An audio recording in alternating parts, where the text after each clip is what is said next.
थंडीचे दिवस कसे आहे थंडी खूप थंडी सुटली आहे ना आणि त्या थंडीच्या दिवसांमध्ये ना असं उन्हामध्ये बसणं ओहो या सुखाशिवाय काही सुख नाही दुसरं.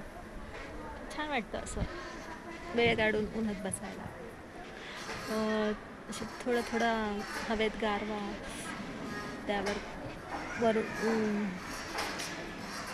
छान आहे. थंडीचं गाणं कुठलं मला सुचलं नाही.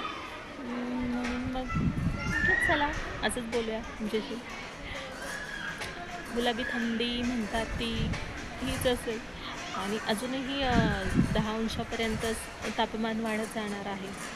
मग तर धुकं खूप वाढतंय सकाळी सकाळी आणि काही समोरचं दिसत नाही. पण छान म्हणजे वातावरण इतकं मस्त दिसतं ना, खूप सुंदर वाटतं पाहायला, फिरायला, अनुभवायला.